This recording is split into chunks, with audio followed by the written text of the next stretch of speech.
The Democratic Party spent vast sums of money to inform American voters that Donald Trump was a significant threat to democracy, asserting that his economic policies would exclusively benefit his wealthy friends and labeling him as a fascist. Ultimately, the electorate's response was one of indifference, or if they were concerned, it had little effect on the voting behavior. For an update now, we cross live to Voice of America correspondent Katherine Gypson. Katherine, good to have you, and thank you very much for your time. The exit polls indicating, by and large, that 54% of males in America voted for Trump, while 54% of females voted for Kamala Harris. What does this say to the Democrats in how they need to shape their message? Well, I think it says a lot about President Trump's strategy. He really targeted younger men with his appearances on podcasts, talking about some of the issues that were important to them, and that clearly resonated. As for the 54% of female voters for Vice President Kamala Harris, you can look at some of the debate over reproductive and abortion rights in this country since the U.S. Supreme Court overturned a federal right to an abortion 2 years ago. That issue went back to the states, and it concerned a lot of women that if there was a second Trump term, they would lose even more of their reproductive rights. They wanted to put a woman into the White House to help safeguard those. Yeah. A Trump win, what does it mean, for example, on the approach that the Democrats would have been taking to the war in the Middle East?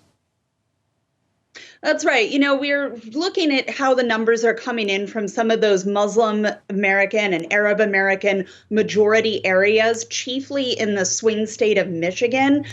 As far as we can tell right now, that didn't make a significant enough difference to flip the state towards Trump, but it was certainly one of the key players in Michigan and in states across the country, this concern about how a continued Democratic administration under Kamala Harris would handle that war in Israel. And for Ukraine, a Trump win, what does it mean for Ukraine?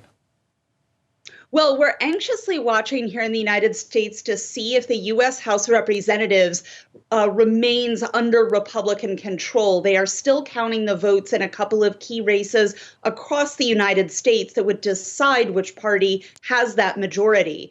If Republicans hang on to that majority, they have unified government. They have the White House and all of the legislative branch. And that is going to be a deep, deep problem for continued aid to Ukraine. Trump himself has said that he would want to make a deal with Russia and Vladimir Putin to end that war. His vice president, J.D. Vance, has said that he doesn't like Ukraine aid going overseas when there are so many Americans hurting here at home.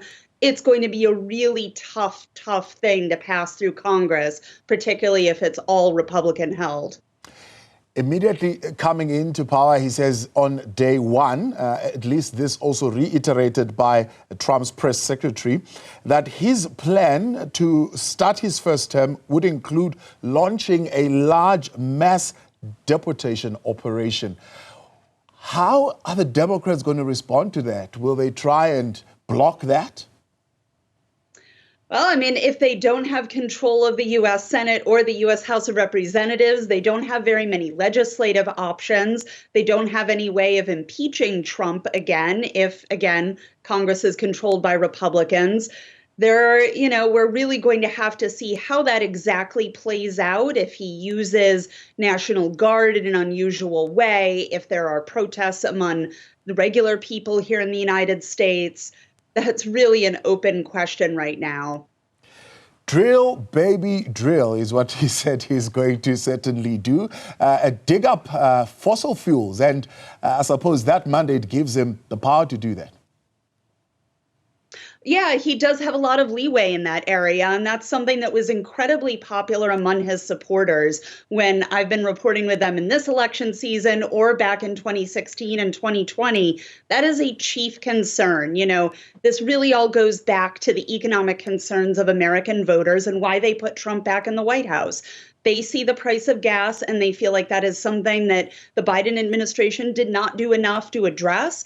And they feel like if they go back to that 4-year term with President Trump, he will be able to make that happen. Has there been some reflection, I suppose, from the Kamala Harris camp on what went wrong? Have they sat down, try and give some analysis to actually how they would have lost this?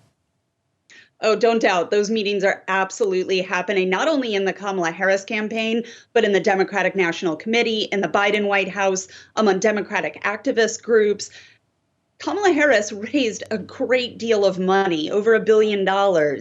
She had an incredibly successful campaign by that measure. She had enthusiasm. She had big crowds.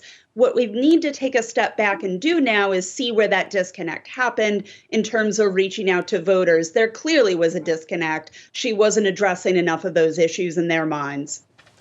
For many people have also been asking the question, what now happens to Donald Trump's legal cases now that he is president?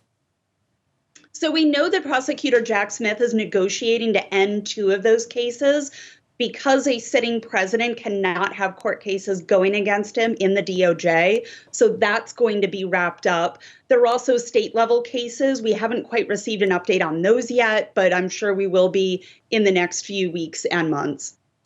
Katherine Gypson, appreciate your time. Voice of America correspondent there for us on what now that Trump has won the election in the United States.